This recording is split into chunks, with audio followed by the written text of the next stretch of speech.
18 kilos? Grabe, ang laki nun ah. Paano ginawa mo? Physique. Ano Kaya lang sabi ko, bato-bato. Yan yung term ko dyan eh, bato-bato. Parang sobrang tigas ng dating ng katawan nila.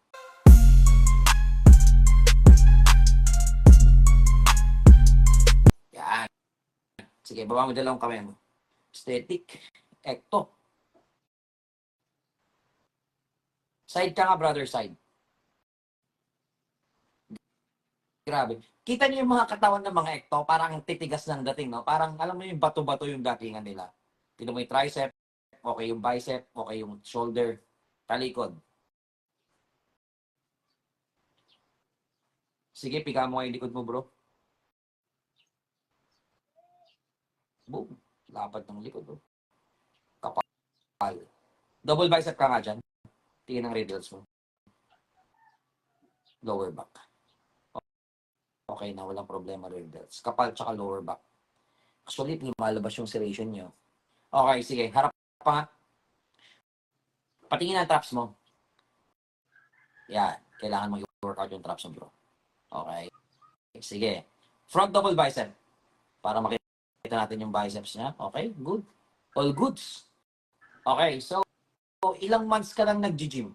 2 months pa lang po, coach. 2 months. So, kamusta naman yung progress mo or yung experience mo in 2 months time?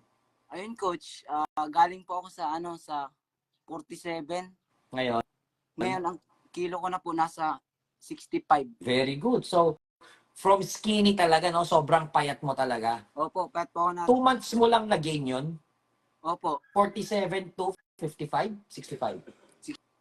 65 po. 47, 48, 49, 50. 18 kilos?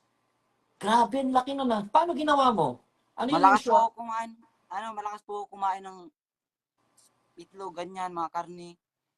Kanin, gano'n. Tapos kanin, ganyan. Ilang beses kang kumain sa maghapon? 5, coach. Minsan 5, minsan 4. Most likely you're an ectomorph talaga. Ectomorph, medyo challenging sa inyo ang mag-add ng weight and size. But nagulat ako doon sa 17 kilos na na-add mo in 2 months time. Very good, bro. So, kung baga, idire-diretso mo lang ano yung ginagawa mo. Kasi yan yung proseso.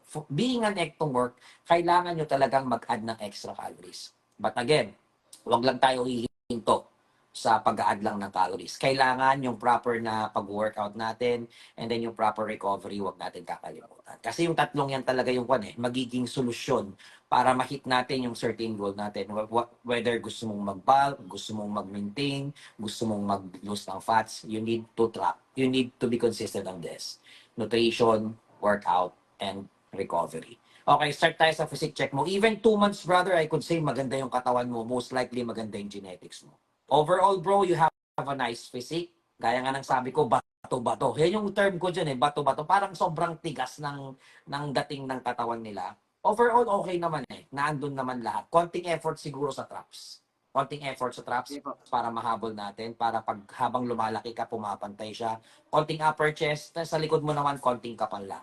But overall, bro, in 2 months time, I could say na napaka-solid ng transformation mo. 17 kilograms, hindi biro yun.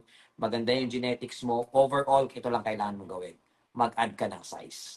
Opo. So, dire-diretso mo lang yung pag-add ng timbang mo, kainin mo kung ano yung usual na kinakain mo. Pero make sure, focus tayo sa mga healthy food para quality pa rin yung nagiging weight natin or nagiging progress natin. Okay? Overall, bro, doing good.